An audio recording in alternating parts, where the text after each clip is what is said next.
नमस्कार सम्पूर्णमा। आज चाहिँ म हजुरहरू सामु परराष्ट्र नीतिसँग सम्बन्धित कुराहरू लिएर उपस्थित भइसकेकी छु। सबैभन्दा सुरुमा चाहिँ सुरु गर्नुभन्दा पहिला आज हामी के को बारेमा कुरा गर्नेछौँ भन्ने कुराको बारेमा म थोरै जानकारी दिन चाहन्छु। सबैभन्दा सुरुमा त परराष्ट्र नीति भनेको के हो भन्ने कुराको बारेमा हामी छलफल गर्छौँ। त्यसपछि नेपालमा चाहिँ परराष्ट्र नीतिसँग सम्बन्धित चाहिँ इतिहासको बारेमा पनि थोरै बुझ्छौँ भने संयुक्त राष्ट्र सङ्घसँग सम्बन्धित कुराहरू पनि हामी चर्चा गर्नेछौँ। सबैभन्दा सुरुमा अब म पृष्ठभूमितिर जान चाहन्छु। सबैभन्दा सुरुमा ब्याकग्राउन्ड हेरौँ। परराष्ट्र नीतिसँग सम्बन्धित कुराहरू चाहिँ कहाँ उल्लेख गरिएको छ भन्दा हाम्रो नेपालको संविधानमा चाहिँ रहेको छ। यसको भाग 4 मा चाहिँ राज्यका निर्देशक सिद्धान्त नीति तथा दायित्व रहेको छ, जसको उपधारा धारा 50 मा चाहिँ 50 को उपधारा 4 मा चाहिँ अन्तर्राष्ट्रिय सम्बन्धसँग सम्बन्धित सिद्धान्त रहेको छ, राज्यको सिद्धान्त रहेको छ, जसमा चाहिँ के भनेको छ भने नेपालको सार्वभौम सत्ता, भौगोलिक अखण्डता, स्वतन्त्रता, स्वाधीनता र राष्ट्रिय हितको संरक्षण गर्दै सार्वभौमिक समानताका आधारमा अन्तर्राष्ट्रिय सम्बन्ध कायम गरी नेपालको सम्मान अभिवृद्धि गर्नेतर्फ अन्तर्राष्ट्रिय सम्बन्ध कायम हुनेछ अथवा अन्तर्राष्ट्रिय सम्बन्ध निर्देशित हुनेछ भन्ने कुरा रहेको छ। र नेपालको चाहिँ राज्यको नीति तथा दायित्वमा पनि उपधारा 51 को भाग ढ मा चाहिँ ड मा चाहिँ अन्तर्राष्ट्रिय सम्बन्ध सम्बन्धी नीति रहेको छ, जसको उपधारा 1 बमोजिम चाहिँ नेपालको सार्वभौम सत्ता, भौगोलिक अखण्डता, स्वाधीनता, त्यसैगरी राष्ट्रिय हित, स्वतन्त्रताको संरक्षण गर्न क्रियाशील रहँदै संयुक्त राष्ट्र सङ्घको वडापत्र, असंलग्नताको सिद्धान्त, पञ्चशीलको सिद्धान्त, अन्तर्राष्ट्रिय कानुन र विश्व शान्तिको मान्यताका आधारमा देशको सर्वोपरि हितलाई ध्यानमा राख्दै परराष्ट्र नीति अवलम्बन अथवा सञ्चालन गर्नुपर्ने भन्ने कुरा रहेको छ। त्यसैगरी विगतका सन्धि तथा सम्झौताहरू पुनरावलोकन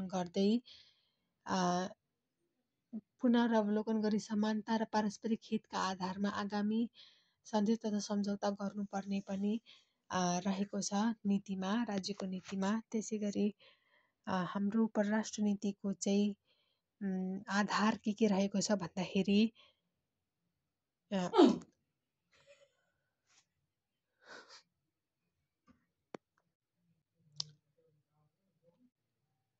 त्यसैगरी अब चाहिँ म थोरै इतिहासको बारेमा इतिहासतिर गइरहेकी छु। अब परराष्ट्र नीतिसँग सम्बन्धितको ऐतिहासिक चाहिँ पृष्ठभूमि के रहेको छ भन्दा हामीलाई थाहा छँदैछ इतिहासमा 14औं राजाको रूपमा चाहिँ किराती राजा स्थुङ्गको पालामा अशोक सम्राट, मौर्य वंशका अशोक सम्राट नेपालमा आएका थिए। लुम्बिनी उहाँले घुमे।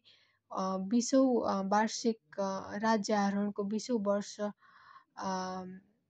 को चाहिँ उत्सव मनाउनका लागि चाहिँ लुम्बिनी आएका उनले आफ्नो छोरी चारुमती को विवाह देवपालसँग गराएर देवपतन भनेर चाहिँ त्यहाँ बस्ती पनि बसालेका थिए। उता काठमाडौँतिर चाबाहिल भनेर रहेको छ। त्यसैगरी ब्राह्मी लिपि र पाली भाषामा चाहिँ 41.5 फिटको उचाइमा रहेको अशोका स्तम्भ पनि उहाँले निर्माण गर्न लगाएका थिए। त्यसैले उनलाई चाहिँ नेपालको पहिलो पर्यटक भनेर पनि भनिन्छ। र परराष्ट्र नीतिका प्रवर्तकका रूपमा चाहिँ पृथ्वीनारायण शाहलाई भनिन्छ, किनभने उनले आफ्नो दिव्य उपदेशमा नेपाल दुई ढुङ्गा बीचको एउटा तरुल हो भनेर भनेका थिए।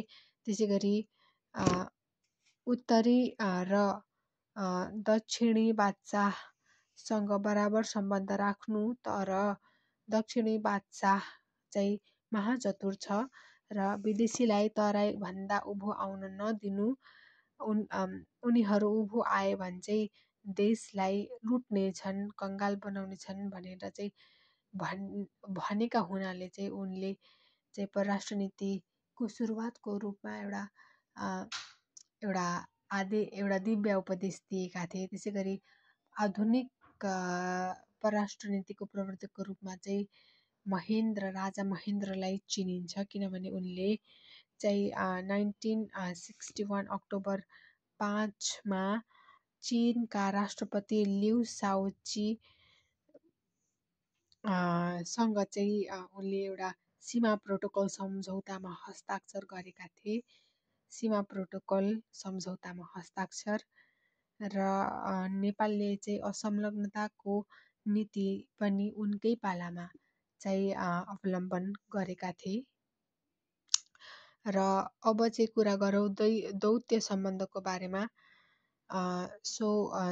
दौत्य सम्बन्ध चाहिँ हामीलाई प्राय 5-5वटा सुरुमा चाहिँ कुन देशसँग चाहिँ भएको थियो, कुन देशसँग चाहिँ दौत्य सम्बन्ध कायम भएको थियो भन्ने कुरा हामीले जान्नुपर्छ। जस्तै यहाँ सबैभन्दा सुरुमा चाहिँ बेलायतसँग नेपालले दौत्य सम्बन्ध कायम रहेको थियो। कहिले भन्दा 1816 मार्च 3 गते भने दोस्रोमा चाहिँ सेकेन्डमा नेपालले अमेरिकासँग दौत्य सम्बन्ध कायम गर्यो। 1947 अप्रिल 20 गते भने यता भारतसँग चाहिँ 1947 जुन 13 गते गरेका थिए। त्यसै गरी चौथो स्थानमा फ्रान्स रहेको छ। 1949 अप्रिल 20 गरेका थिए। अमेरिका चाहिँ अप्रिल 25 हो र यता फ्रान्स चाहिँ अप्रिल 20 हो। र त्यसपछि अब हाम्रो नेपालमा चाहिँ अहिलेसम्म 183वटा देशसँग चाहिँ नेपालले दौत्य सम्बन्ध कायम गरिसकेको छ। अन्तिम देश भनेको किरिबाटी हो, जुन चाहिँ सन् 2024 जुलाई 17 गते चाहिँ दौत्य सम्बन्ध कायम गरेका थिए। अब चाहिँ यो पनि इम्पोर्टेन्ट रहेको छ। 2007 सालभन्दा अगाडि दौत्य सम्बन्ध कायम भएका मुलुकमा चाहिँ 4वटा पर्छन्। अघि हामीले भनेकै देशहरू हुन् बेलायत, अमेरिका, भारत र फ्रान्स। र प्रजातन्त्र घोषणा भइसकेपछि चाहिँ पहिलो सम्बन्ध कायम गरेको देश भनेको चाहिँ चीन हो। 1955 अगस्ट 1 र यता बहुदलीय प्रजातन्त्र यानि कि 2046 सालपछि चाहिँ इस्तोनिया र लात्भियासँग दौत्य सम्बन्ध कायम भएको थियो भने गणतन्त्र घोषणा यानि कि 2065 सालपछि सबैभन्दा पहिलो मुलुक चाहिँ हाम्रो बोत्सवाना, यो साउथ अमेरिकामा रहेको छ बोत्सवाना। त्यसै गरी महादेश अनुसार चाहिँ नेपालसँग दौत्य सम्बन्ध कायम भएका प्रथम राष्ट्रहरू चाहिँ के हुन् भन्दा एसियामा चाहिँ सबभन्दा सुरुमा एसिया कन्टिनेन्टको सबैभन्दा पहिलो कुन देशलाई नेपालले चाहिँ आफ्नो दौत्य सम्बन्ध कायम राखेका थिए भन्दा भारत अभियसली 1947 जुन 13 त्यसपछि अफ्रिकाको इजिप्ट, यता उत्तर अमेरिकाको अमेरिका 1947 अप्रिल 25 त्यसपछि साउथ अमेरिकाको अर्जेन्टिना, यता युरोपको अभियसली युके र अस्ट्रेलियाको अस्ट्रेलियासँग। अब कुरा गरौँ अन्तर्राष्ट्रिय सङ्घ संस्था यानि कि संयुक्त राष्ट्र सङ्घको बारेमा। यो चाहिँ मैले बनाएको नोट हो। सबैभन्दा सुरुमा चाहिँ म आफ्नै भाषामा एकदम सिम्पल तरिकाले बुझाउने प्रयास गर्छु। संयुक्त राष्ट्र सङ्घको पहिलो रूप भनेर चाहिँ राष्ट्रसङ्घलाई भनिन्छ। राष्ट्रसङ्घ भनेको चाहिँ लिग अफ नेसन हो। यसको अवधारणाकार चाहिँ अमेरिकी राष्ट्रपति वुड्रो विल्सन रहेका थिए। उनले चाहिँ 1919 जनवरी 25मा यो अवधारणा ल्याएका थिए र फाइनली यो इस्टाब्लिस चाहिँ 1920 जनवरी 10मा भएको थियो। के अरे हामीलाई थाहा छँदैछ प्रथम विश्वयुद्ध चाहिँ 1919 प्रथम विश्वयुद्ध सुरु भनेको चाहिँ 1914 जुलाई 28 देखि 1918 नोभेम्बर 11सम्म यानि कि 1561 डेजसम्म भएको थियो र के अरे भर्साइलेस ट्रिटी चाहिँ 1919 जुन 28मा भएको थियो र त्यसपछि चाहिँ अब यो स्थापना भइसकेपछि यसको संस्थापक राष्ट्र 46 वटा रहेका थिए। हेडक्वार्टर चाहिँ जेनेभा स्विजरल्यान्डमा रहेको थियो र यसको चाहिँ 3वटा अङ्गहरू रहेका थिए र एसइएफ यानि कि स्पेनिस, इङ्ग्लिस र फ्रेन्च आधिकारिक भाषा पनि रहेको थियो र यसको फेल हुनुको मुख्य कारण भनेको चाहिँ वुड्रो विल्सन यसको संस्थापक राष्ट्र नै यस सङ्घको चाहिँ सदस्य राष्ट्रको रूपमा रहेको थिएन र अर्को भनेको हिटलरको राइज हुनु पनि यस संस्थाको फेल हुनु हो र यस संस्थाले बिस्तारै पछि गएर बायसनेस पनि देखाएपछि चाहिँ यस संस्थाप्रति चाहिँ मानव के अरे राष्ट्रहरूको विश्वास हट्दै गएपछि सबैले आफ्नो मनमर्जी गर्न थालेपछि चाहिँ सेकेन्ड वर्ल्ड वार भएको हो र त्यसैले यसलाई चाहिँ चाइल्ड अफ द वार भनेर पनि भनिन्छ। र अब कुरा गरौँ युएनको इस्टाब्लिस अब चाहिँ बिस्तारै अब सेकेन्ड वर्ल्ड वार जुन 1939 को सेप्टेम्बर 1 देखि 1945 सेप्टेम्बर 2 सम्म रहेको थियो त्यो के अरे त्यो बिचमा चाहिँ अब राष्ट्रहरूले चाहिँ के अरे बिस्तारै अब हामीले चाहिँ के गर्नुपर्छ यसरी हुँदैन भन्ने कुराको अब चाहिँ उनीहरूले रियलाइजेसन गरेपछि सेन्ट जेम्स प्यालेस डिक्लेरेसन उनीहरूले गरे। 9 देशका चाहिँ एक्जाइल्ड गभर्मेन्टहरूले युकेमा आएर एउटा इन्टरनेसनल चाहिँ अर्गनाइजेसन हुनुपर्छ भन्ने कुरा महसुस गरेर उनीहरूले 1941 जुन के अरे 12मा चाहिँ यो declaration Saint James Palace declaration गरेका थिए। त्यसपछि एटलान्टिक चार्टर भयो 1941 अगस्त 14मा जहाँ चाहिँ Franklin Delano Roosevelt American president र युकेका प्राइम मिनिस्टर विन्स्टन चर्चिल चाहिँ एटलान्टिक ओसनको न्यू फाउन्डल्यान्ड भन्ने ठाउँमा आएर चाहिँ एटलान्टिक चार्टरमा चाहिँ साइन गरेका थिए। त्यसपछि चाहिँ के अरे त्यो वासिङटन डिसी डिक्लेरेसन भयो र एफडी रुजवेल्टले चाहिँ 1942 जनवरी 1 यानि कि न्यू इयरकै बेला चाहिँ 26वटा राष्ट्रलाई चाहिँ बोलाएका थिए र उनीहरू आए पनि। त्यसपछि मस्को डिक्लेरेसन, तेहरान डिक्लेरेसन भयो र फाइनली अब युएनएको मस्यौदा चाहिँ तयार गर्नुपर्छ भनेर चाहिँ डम्बल्टन ओक्स सम्मेलनमा भयो जुन चाहिँ 1944 अगस्त 21मा भएको थियो। याल्टा सम्मेलन पनि भयो र फाइनली अब चाहिँ मस्यौदा यानि कि ड्राफ्ट तयार गरिसकेको थियो। कसले भन्दा अमेरिकन पोइट आर्किवेल्ट मेकिन्लेसले तयार गरेका चाहिँ वडा पत्र यानि कि के भन्छ वडा पत्रलाई भन्दा ड्राफ्ट चाहिँ जसमा 111वटा आर्टिकल 19वटा अध्याय यानि कि पाठ र 10,000 शब्द रहेका थिए जसलाई चाहिँ 51वटा देशले चाहिँ समर्थन गर्यो यानि कि संस्थापक राष्ट्रको रूपमा चाहिँ चिनिए र 51औं देशको रूपमा चाहिँ हाम्रो पोल्यान्ड रहेको थियो र तर चाहिँ एउटा दुःखद अनफर्चुनेट के भयो भन्दा एफडी रुजवेल्ट जसले चाहिँ यस युएनओ इस्टाब्लिस गर्नको लागि एकदमै ठुलो भूमिका निर्वाह गरेका थिए, उनी नै इस्टाब्लिसमेन्ट हेर्न पाएनन्। त्यसैले उनको साटो चाहिँ प्रेसिडेन्ट हेनरी एस्ट्रोमेनले चाहिँ के गरेका थिए भन्दा सिग्नेचर गरेका थिए। कहिले 1945 जुन 1945 जुन 26मा गरेका थिए।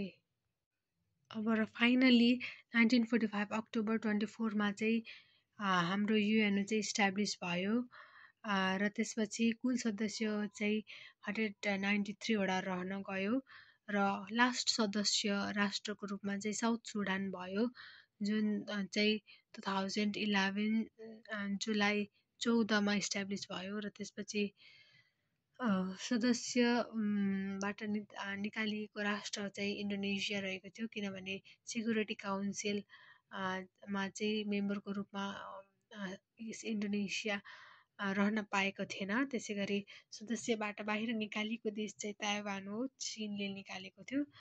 र फाइनली 1983मा चाहिँ लास्ट भाषाको रूपमा, आधिकारिक भाषाको रूपमा अरेबियन भाषाले पनि सामेल गर्न थाल्यो र जम्मा यहाँ 5वटा भाषा रहेको छ। त्यो भनेको SACFER यानि कि Spanish, Arabic, Chinese, English, French र रसियन हो भने भेटो पावर चाहिँ जम्मा 5वटा राष्ट्रहरूसँग रहेको छ। को भन्दा CFER यानि कि चाइना, फ्रान्स, यानि कि इङ्ग्लिस देशहरू यानि कि UK एन्ड USA र R भनेको रसिया। र त्यसै गरी पर्यवेक्षक राष्ट्र चाहिँ होली सी यानि कि भ्याटिकन सिटी हो र प्यालेस्टिन पनि हो। र अब चाहिँ विश्वविद्यालय चाहिँ टोकियो जापानमा रहेको छ। उच्च पदक नानसेन पदक हो, शान्ति सेना ब्लू हेलमेट यसो भनिन्छ। यसको मोटो इट्स योर वर्ल्ड हो। यसलाई अर्को नामको रूपमा चाहिँ विश्वको नगरसभा यानि कि the city assembly of the world पनि भनिन्छ। र यसको पहिलो अधिवेशन भनेको चाहिँ 1946 जनवरी 10मा भएको थियो भने यसको झन्डा चाहिँ ओलिभर एन्ड हिज टिमले बनाएको थियो, लिङ्कन ओलिभर। कहिले भन्दा 1947 अक्टोबर 20मा। र अब नेपाल र युएनओको सम्बन्ध हेर्दा चाहिँ नेपालले पहिलो आवेदन सदस्य हुनको लागि चाहिँ पहिलो आवेदन 1949 फेब्रुअरी 13मा दिएका थिए। कुन लिपिमा भन्दा रञ्जना लिपिमा र भाषा नेवारी भाषामा। र लजाउने व्यक्ति भनेको चाहिँ को थिए भन्दा पदम खत्री रहेका थिए। त्यसपछि प्याकेज डिलमा चाहिँ नेपाल पनि के भयो भन्दा सदस्यता प्राप्त गर्यो। प्याकेज डिलमा अन्य 16वटा राष्ट्रहरू पनि रहेका थिए, जसमा चाहिँ नेपाल सार्कको श्रीलङ्का रहेका थिए भने आसियानको कला यानि कि कम्बोडिया र लाओस रहेका थिए। कम्बोडियाको चाहिँ के हो नोफ्ने र यता लाओसको क्यापिटल सिटी भन्दा भेन्त्यानी। र त्यसपछि नेपाल चाहिँ 72औं राष्ट्रको रूपमा स्थापित भयो। जम्मा हामीले डेट याद गर्नु भनेको 55, 56, 57 र 58 हो। किन भन्दा 55मा चाहिँ सदस्यता प्राप्त गर्यो, 56मा चाहिँ सहभागिता जनायो, 57मा चाहिँ 57वटा राष्ट्रले चाहिँ समर्थन दिए भने 58देखि चाहिँ सहयोग शान्ति सेना पठाउन थाले। र त्यसै गरी अब चाहिँ संयुक्त राष्ट्रसङ्घका विभिन्न अङ्ग, जुन 6वटा अङ्ग रहेका छन्, तिनीहरूको बारेमा कुरा गर्नुपर्छ हामीले। सो जानिराख्नुपर्छ हामीले चाहिँ 6वटा अङ्गको कार्यहरू के रहेका छन् र के हुन् भन्दा सबभन्दा सुरुमा चाहिँ महासभा यानि कि जेनरल एसेम्ब्ली हो। यो भनेको चाहिँ संयुक्त राष्ट्रसङ्घको चाहिँ व्यवस्थापिका पनि हो। र यो महासभा चाहिँ हरेक वर्षको सेप्टेम्बर महिनाको तेस्रो हप्ताको चाहिँ मङ्गलबार बस्ने गरिन्छ। र पहिलो महाधिवेशन यानि कि महासभा चाहिँ 1946 जनवरी 10मा भएको थियो र यसको पहिलो अध्यक्ष अथवा सभापति भनेर चाहिँ को रहेका थिए भन्दा हेनरी पल स्पार्क रहेका थिए बेल्जियमका र पहिलो नेपाली सभापति चाहिँ विजयलक्ष्मी पण्डित हुन्। भारतका 8औं अधिवेशनमा 1953मा रहेको थियो र नेपाल चाहिँ 11औं अधिवेशन यानि कि 1956 देखि चाहिँ सहभागिता जनायो। हरेक राष्ट्रबाट चाहिँ 5 जना प्रतिनिधि चाहिँ यस सभामा आउने गर्छन् र नेपालबाट पनि पहिलो प्रतिनिधिको रूपमा चाहिँ चुडा शर्मा आएका थिए र उनको नेतृत्वबाट चाहिँ अन्य 4 जना आएका थिए र यस परिषद अथवा यस महासभाको मुख्य काम भनेकै के हो भने सदस्यताको लागि चाहिँ के गर्ने भन्दाखेरि सदस्यता प्रदान गर्ने कि नगर्ने भन्ने कुरा छलफल गरिन्छ यहाँ। त्यसै गरी आर्थिक तथा सामाजिक परिषद, अन्तर्राष्ट्रिय न्यायालयका चाहिँ न्यायाधिवक्ता अथवा न्यायाधीशहरू र अन्य सदस्यहरूको पनि यहाँ चयन गरिन्छ। र अर्को भनेको चाहिँ सुरक्षा परिषद रहेको छ। यो सुरक्षा परिषद भनेको चाहिँ सेक्युरिटी काउन्सिल हो। यसले कार्यपालिका पनि भनिन्छ अथवा कार्यकारी अङ्ग भनिन्छ र यस सुरक्षा परिषदमा जम्मा 15वटा सदस्यहरू रहन्छन्, जसमध्ये 5वटा चाहिँ पर्मनेन्ट अथवा भेटो पावर युज गर्ने देशबाट चाहिँ हुन्छ भन्ने 10वटा अन्य विभिन्न जियोग्राफी अनुसार चाहिँ रहन्छ। जस्तै 5वटा चाहिँ अन्य 10 टेम्पोररी मध्ये चाहिँ 5वटा एफ्रो एसियन, 2वटा वेस्ट युरोप, 2वटा ल्याटिन अमेरिका र एउटा इस्ट युरोपबाट हुन्छ। र बढी भेटो पावर युज गर्ने राष्ट्र भनेको रसिया हो। अहिलेसम्म पहिलो पनि रसिया, दोहोरो पनि रसिया, कम भनेको चाहिँ चीन हो। र त्यसपछि चाहिँ अब सबैभन्दा बढी अस्थायी सदस्यको रूपमा रहेको राष्ट्र भनेको जापान हो भने सार्कमध्ये चाहिँ इन्डिया हो। र नेपाल पनि अहिलेसम्म चाहिँ 3 पटक भइसकेको छ हाम्रो यो सुरक्षा परिषदको सदस्यको रूपमा एफ्रो एसियन कन्ट्रीबाट। र त्यसपछि अब आर्थिक तथा सामाजिक परिषद यानि कि इकोनोमिक एन्ड सोसियल काउन्सिलको कुरा गरौँ। यो चाहिँ मानव अधिकार सम्बन्धी कार्य गर्ने अङ्ग हो, जसमा चाहिँ 54वटा सदस्य राष्ट्रहरू रहने व्यवस्था रहेको छ, जसको चाहिँ जम्मा 3 वर्ष रहेको छ टेन्युर भने यता अगाडिको चाहिँ 2 वर्षसम्म टेन्युर रहेको थियो सुरक्षा परिषदको सदस्यको। यहाँ चाहिँ 3 वर्ष टेन्युर रहेको छ। र अर्को भनेको चाहिँ नेपाल चाहिँ यहाँ 4 पटकसम्म सदस्य भइसकेको छ। र त्यसपछि अब जिम्मा जमानी परिषदको कुरा गर्दा एउटा अहिले चाहिँ इनएक्टिभ अङ्गको रूपमा रहेको छ, किनभने अहिले यो चाहिँ मेनली दोस्रो विश्वयुद्धको इफेक्ट भएका राष्ट्रहरूको स्वतन्त्रता चाहिँ फेरि पुनर्स्थापित गर्ने उद्देश्यले यो परिषद चाहिँ के भएको थियो भन्दा स्थापित भएको थियो। र अन्तिम देश चाहिँ यसले चाहिँ पलाउ भन्ने देशले स्वतन्त्रता गराएका थिए। त्यसपछि चाहिँ अन्तर्राष्ट्रिय न्यायालयको कुरा गरौँ। अन्तर्राष्ट्रिय न्यायालय चाहिँ युएनको न्यायिक अङ्ग हो, जसमा चाहिँ 15 जना चाहिँ न्यायाधीशहरू रहने व्यवस्था रहेको छ, 5 जना चाहिँ पर्मनेन्ट मेम्बरबाट, जसको टेन्युर चाहिँ 9 वर्षसम्म रहेको छ। यसको प्रधान कार्यालय नेदरल्यान्डको द हेग्समा रहेको छ। एन्ड महासचिवले चाहिँ भाग लिन नपाउने यो एकमात्र अङ्ग हो। अन्य सबै सुरक्षा परिषददेखि लिएर आर्थिक तथा सामाजिक परिषद, त्यसै गरी सचिवालय, महासभा, सबै अङ्गहरूमा चाहिँ महासचिवको उपस्थिति रहेको अनिवार्य रहन्छ भने यहाँ चाहिँ त्यस्तो अनिवार्य छैन अथवा लिनै पाउँदैनन्। त्यसपछि महान्यायाधीशको चाहिँ टेन्युर चाहिँ 3 वर्षसम्म रहेको छ। त्यसपछि यही महान्यायाधिवक्ताबाटै चाहिँ यहाँ न्यायाधीशहरूबाट चाहिँ महान्यायाधिवक्ताको चाहिँ छनौट गरिन्छ। त्यसपछि टेन्युरको कुरा गर्दा चाहिँ यहाँ 9 वर्ष रहेको छ। हामी अघि चाहिँ हेर्दा सेक्युरिटी काउन्सिल यानि कि सुरक्षा परिषदमा जम्मा चाहिँ हाम्रो 2 वर्ष रहेको थियो। यता आर्थिक तथा सामाजिक परिषदमा 3 वर्ष रहेको थियो। भने यहाँ 9 वर्ष रहेको छ। अब कुरा गरौँ महासचिवको सचिवालयको। यहाँ चाहिँ महासचिव चाहिँ मुख्य रहनेछन्। महासचिवको टेन्युर चाहिँ 5 वर्षसम्म रहेको छ र हाल 9वटा चाहिँ महासचिवहरू रहिसकेका छन्। सुरुको चाहिँ हामीले यो चाहिँ पढ्नुपर्छ। सुरुको चाहिँ ट्रिगभेली हो, यो ट्रिगभेली यानि कि नर्वेका। त्यसपछि ड्याग ह्यामर्सजोल्ड हुन् स्विडेनका। त्यसपछि उथान्त भनेका चाहिँ म्यानमारका। त्यसपछि कुर्ट वाल्देम हुन् कहाँका भन्दा अस्ट्रियाका। जेभियर पेरेज डे क्युलर पेरुका हुन्। र त्यसपछि 6मा बुट्रस घाली चाहिँ इजिप्टका हुन्। कोफी अन्नान चाहिँ घानाका हुन्। बन की मुन चाहिँ साउथ कोरियाका हुन् भने एन्टोनियो गुटेरेस चाहिँ पोर्चुगलका हुन्। र नेपालमा चाहिँ जम्मा कतिजना आएका थिए भन्दा 6 जना चाहिँ नेपालमा आइसकेका छन्। यी 9 जना मध्ये को भन्दाखेरि चाहिँ उथान्त म्यानमारका उथान्त, त्यसै गरी कुर्ट वाल्देम, त्यसै गरी